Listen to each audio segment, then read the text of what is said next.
కోడి చెరువు కబ్జా బయట పెట్టింది తానే, దానికోసం తను విపరీతమైన ట్రోల్స్ వెతుక్కున్నాడు. Thank you. అందరికీ నమస్కారం. సమయం చాలా తక్కువగా ఉంది, 2 నిమిషాలు మాట్లాడతా.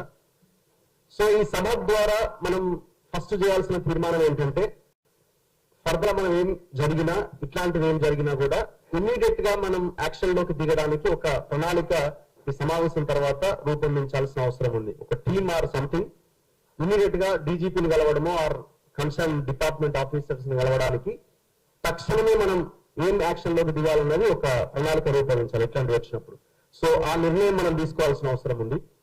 సో ఈ ట్రోల్స్ విషయానికి వస్తే కొన్నిసార్లు ఇవన్నీ సర్వసాధారణమే అని వదిలేయాల్సిన పరిస్థితే మాలాంటి వాళ్ళకైతే కనబడుతున్నది.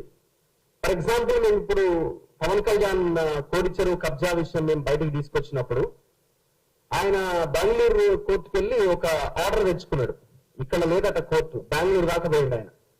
బెంగళూరు పోయి మళ్ళీ మా ఏ ఛానల్ పేరు కూడా ప్రస్తావించకుండా మెటా అనే సంస్థకి నోటీసులు ఇప్పించి, సో ఆ సంస్థని పార్టీగా చేసి ఒక ఆర్డర్ తెచ్చుకున్నాడు. ఏమని అంటే, ఇక ఈ ఫలానా వీడియోలన్నీ డిలీట్ చేయాలని. ఏముంది ఆ వీడియోలో అంటే ఆయన చేసిన కబ్జా భాగవతం అంతా అందులోకి వచ్చేసింది. మరి చేయాల్సింది ఏంటి? బాధ్యత గల లీడరు, నువ్వు ఈ చెరువు నేను కబ్జా చేయలేదు, నేను డబ్బులు పెట్టుకున్నా, ఇది నా భూమి అని నువ్వు అవసరమైతే గ్రౌండ్ లోకి వెళ్ళి చూపించే ప్రయత్నం చేయాలి. అది చేయకుండా తెలంగాణ వదిలేసిండు, ఆంధ్ర వదిలేసిండు, బెంగళూరు పోయిండు. అని నేను ఎట్లాగో బెంగళూరు పోలేం కదా అని దాని కావచ్చు. మేము బెంగళూరుకి ఏం పోం, కోడి చెరువు పక్కనే ఉంది, కోడి చెరువులోకి వెళ్తాం మేము. సో మేము బెంగళూరు దాకా వెళ్లాల్సిన అవసరం లేదు. సో మేమేం చేసినాం, కంప్లైంట్స్ ఇచ్చినాము, రేపో మాపో మళ్ళీ దాని మీద పిల్లి వేయబోతున్నాము. ఈ జనరల్ గా యాక్టివిస్ట్లో లేకపోతే పార్టీలో చేయాలి, కానీ ఏ పార్టీ ముందుకు రావట్లేదు. అందరూ పవన్ కళ్యాణ్ ని తిట్టినట్టు మాట్లాడుతున్నారు, ప్రతి ఒక్క అపోజిషన్ పార్టీ, కానీ ఈ చెరువు గురించి మాత్రం మాట్లాడతలేదు. మాట్లాడుతుంది మేము ఈ డిజిటల్ మీడియా, సోషల్ మీడియాలో ఉన్న వాళ్ళు మాత్రమే. మాట్లాడుతున్న మా మీద ఇప్పుడు ఏం చేసారు వాళ్ళ మీడియా, ఇప్పుడు కొన్ని వీడియోలు తయారు చేసి జర్నలిస్ట్ రఘు అవుట్, పవన్ కళ్యాణ్ దెబ్బకి మటాష్ అని ట్రోల్స్ చేస్తా ఉన్నారు. మటాష్ అయింది ఎవరు? భయపడి బెంగళూరు కోర్టుకు వెళ్ళి ఆర్డర్ తెచ్చుకున్నది నువ్వు. దాని కింద ఈ సైకో బ్యాచ్ కొంతమంది ఉంటారు, వాళ్ళ మెసేజ్లు, వాళ్ళ ట్రోల్స్. సో ఇవన్నీ సర్వసాధారణం అయిపోయినాయి. దీన్ని నియంత్రించడానికి మనం పూర్తిగా నిషేధించడం అన్నది నేనైతే ఇంపాసిబుల్ అని అనుకుంటున్నా. కానీ దాన్ని నియంత్రించి మరింత పీక్ లోకి వెళ్ళినప్పుడు, ఇప్పుడు అమ్మాయి విప్లవశ్రీ మీద జరిగిన ఆ దాడి, ఆ ఫొటోస్ ఎంత దారుణంగా మార్పింగ్ చేసి పెట్టారన్నది, ఆ కాక్రోచ్ జనతా పార్టీలో ఆ మీటింగ్ సంబంధించిన దగ్గర జరిగిన ఆ తీసిన ఫోటోని మార్పింగ్ చేసి ఎంత దారుణంగా ట్రోల్ చేస్తున్నారు. అదెంత ఘోరం అసలు. ఇప్పుడు ఎవరైతే ట్రోల్ చేస్తున్నారో మరి అక్కడ వాళ్ళ ఇంట్లో వాళ్ళని ఒకసారి ఊహించుకోవాలి. వాళ్ళ ఇంట్లో వాళ్ళని ఒకసారి ఊహించుకున్న ఫోటో తయారు చేస్తే చాలా బెటర్గా ఉంటుంది కదా. మీ ఇంట్లో ఉన్న వాళ్ళని అట్లా అన్నా కూడా తప్పే, కానీ మరి మీకు కనీసం ఆలోచన రావాలి కదా. ఆలోచన కూడా రాకుండా ఈ రకమైన పరిస్థితి తీసుకొస్తున్నారంటే ఏమనాలి మిమ్మల్ని? ఇది ఎక్కడ స్టార్ట్ అయిందంటే, ఈ పొలిటికల్ లీడర్లని హీరోలుగా ఎప్పుడైతే చూస్తున్నారో వాళ్ళు బాధ్యత గల, వాళ్ళకి ఇచ్చిన బాధ్యతను వాళ్ళు నెరవేరుస్తున్నారు. వాళ్ళని ఎప్పుడైతే వీళ్ళు లీడర్లు కాదు, వీళ్ళు రాజకీయ నాయకులు కాదు, వీళ్ళు సేవకులు కాదు, వీళ్ళు హీరోలు అని ఎప్పుడైతే చూస్తున్నారో ఆ సైకోయిజంలోకి వెళ్ళిపోతున్నారు. సో ఇది చాలా ప్రమాదం. ఈ పార్టీలు కూడా అట్లా పెంచి పోషిస్తున్నాయి. జనరల్ గా ఈ ట్రోల్ చేసే బ్యాచ్ ఎవరు? మన ఈ మీటింగ్ పెట్టుకోగానే మనల్ని అందరూ అంటారు వీళ్ళంతా లెఫ్టిస్టులే బాబు, ఇందులో విరాట్ అలీ ఉన్నాడు, ఇంకో ఆయన ఉన్నాడు, వీళ్ళంతా లెఫ్టిస్టులు అని ఒక స్టాంప్ వేస్తారు. ఇది అయిపోగానే ఆల్రెడీ ట్రోల్ స్టార్ట్ అయిపోతాయి. అసలు లెఫ్ట్ ఏంది, రైట్ ఏంది? మాకు రైట్ సైడ్ లెఫ్ట్ సైడ్ తెలుసు, ఇంకే సైడ్ తెలియదు మాకు.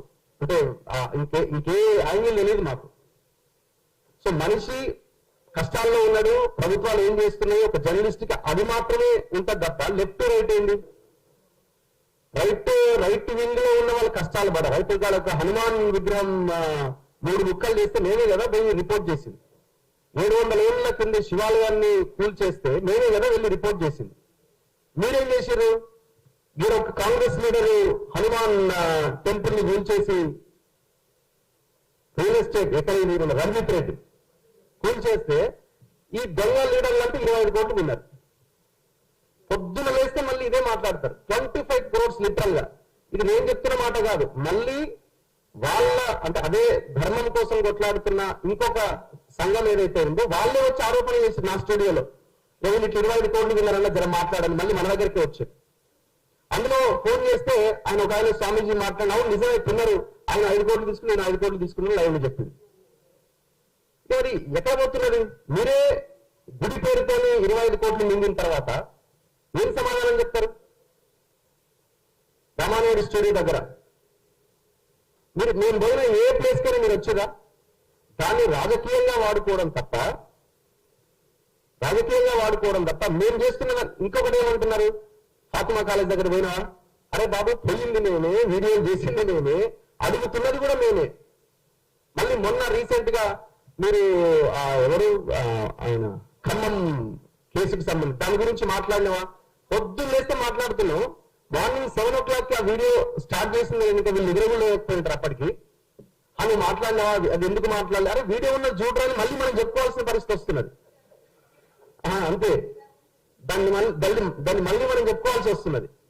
అరే ఇవన్నీ 5-6 వీడియోలు ఉన్నాయి కదా అంటే లేదు మీరు చేయలే. మరి కళ్ళు ఏమైపోయినాయి, ఎట్టుపోతున్నాయి. మళ్ళీ నేను ఏదో ఏడుంది అని అడిగితే అదో నన్ను బూతులు తిట్టి నేను బీసీని మళ్ళీ స్టార్ట్ చేస్తున్నారు.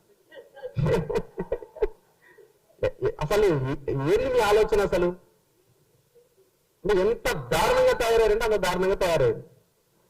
సో కొన్నిసార్లు ఇది కామెడీ అనిపిస్తుంటది.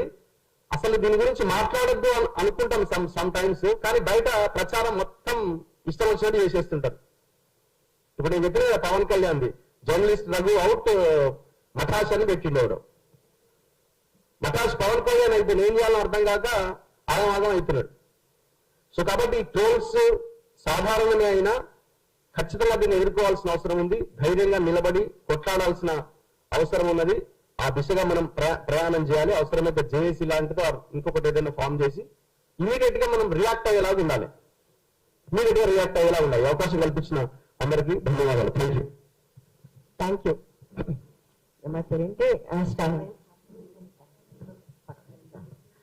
శ్రావణి యంగ్ జర్నలిస్ట్ కూడా ఏం మాట్లాడుతున్నారు విన్నాము. రఘు మీరు చెప్పింది కరెక్టే, కానీ ఇది ఏంటంటే ఈ సందర్భం ఏంటంటే